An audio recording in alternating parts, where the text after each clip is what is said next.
আসসালামু আলাইকুম রহমতুল্লাহি ওবরাকাতুহু। জি, আমি ডাক্তার মীর শহীদুল ইসলাম আলোচনা করব মৌমাছি সম্পর্কে। তো সৃষ্টিকর্তা, আমি আলোচনা করার আগে সৃষ্টিকর্তা স্বয়ং ১৫০০ বছর আগে নবী করিম সাল্লাল্লাহু আলাইহি সাল্লামকে একটা সূরা নাজিল করে জানাই দিয়েছে।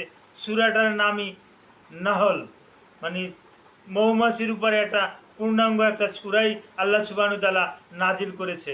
সূরাটা নাজিল করে মৌমাছিকে আল্লাহ সুবহানাহু ওয়া তাআলা আদেশ করেছেন, তোমরা পাহাড়ে বাসা বানাও, তোমরা বড় বড় গাছে বাসা বানাও, তোমরা বড় বড় ওই অট্টালিকার উপরে বাসা তৈরি করো, হ্যাঁ, আর তোমরা ওখানে মধু সংগ্রহ করো, এবং এই মধুটাই মানুষের জন্য হবে শিপা। তো আপনারা শুনলে আশ্চর্য হইবেন, একটা মৌচাকে, একটা মৌমাছির বাসায় 3 ধরনের মৌমাছি থাকে। একটা থাকে কুইন, একটা মৌমাছিতে একটাই কুইন থাকে, একটা রানী থাকে, আর আর বেশ কিছু থাকে শ্রমিক, তারা মধু সংগ্রহ করে। আর আর এক ধরনের আছে, তারা যে ওই মধু সংগ্রহ করে নিয়ে আসে, তারা চেক করে যে সঠিক মধুটা সংগ্রহ করলো কি না। আর এই মধু চাকের যে এই মৌমাছি, এরা গুনগুন গুনগুন একটা শব্দ করে যে যায়, আবার ওই ওই অনুসারে কিন্তু আবার তারা ব্যাক করে কিন্তু ফিরে আসে। ও 8 কিলোমিটার দূর পর্যন্ত যেতে পারে। আবার 8 কিলোমিটার দূর পর্যন্ত থেকে ও যে পথ দিয়ে যায়, ওই পথ দিয়েই কিন্তু আবার সে ব্যাক করে।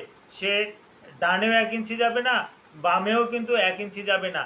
এইটাকে কেন্দ্র করে বিশেষ করে মৌয়ালরা, বিশেষ করে বাংলাদেশের মৌয়ালরা, এটা বিশেষ করে সাতক্ষীরা, যশোর, ওই এলাকাতে বেশি আছে। ওই সুন্দরবন এলাকাতে এটা বেশি দেখতে পাওয়া যায়। তারা কিন্তু গাছে গাছে মধু ছিটিয়ে দিয়ে রাখে, এবং ওই মধুটা নিয়ে মৌমাছি কোথায় যায় ওইটাকে ফলো করে, ওইটাকে ফলো করে কিন্তু মৌমাছির বাসা সংগ্রহ করে এবং ওখান থেকে মধু আরোহণ করে। সৃষ্টিকর্তা কতই না এই। আর একটা জিনিস, হ্যাঁ, মানে A B has to stomach. একটা মৌমাছির 2টা স্টোমাক আছে। একটাতে সে খাবার দাবার গ্রহণ করে, ওইটা দিয়ে সে পরিপাক ক্রিয়া চালায়। আর একটা শুধু মধু সংগ্রহ করার জন্য, কারণ কোনো রকমের ভেজাল গ্রহণযোগ্য না। তারা মধু ওই স্টোমাকে সংগ্রহ করবে এবং ওখানেও খাঁটি মধুটা সংগ্রহ করবে। ওইটা এনে আবার বাসাতে এক ধরনের মৌমাছি আছে, তারা আবার পরীক্ষা করে। পরীক্ষা করে যদি ভেজাল পাওয়া যায়, তাৎক্ষণিকভাবে ওই দলটা কিন্তু ওই যে ভেজাল মধুটা আনলো তাকে কিন্তু মেরে ফেলে, তাৎক্ষণিকভাবে মেরে ফেলে। হ্যাঁ, এটা কিন্তু আমি মৌমাছির জীবনচক্র স্টাডি করে কিন্তু আমি এটা পেয়েছি, এবং বিশেষজ্ঞরাও কিন্তু ওই একই কথা কিন্তু বলতেছেন। তো এই মৌমাছি, এরা ওই 8 কিলোমিটার দূরে যায়, আবার 8 কিলোমিটার দূর থেকে এরা কিন্তু চলে আসে, গুনগুন গুনগুনিয়ে একটা শব্দ করে যায়। আর একটা চাকে একটাই মাত্র রানী থাকে।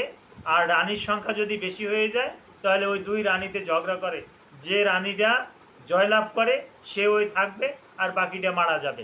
অথবা আর একটা পথ আছে, ওই বাসার কিছু শ্রমিক নিয়ে একটা রানী অন্যত্র গিয়ে আবার নূতনভাবে সে বাসা তৈরি করতে পারে। এরকমেরও একটা অপশন আছে। তো এরকমের অপশনটাই বেশি।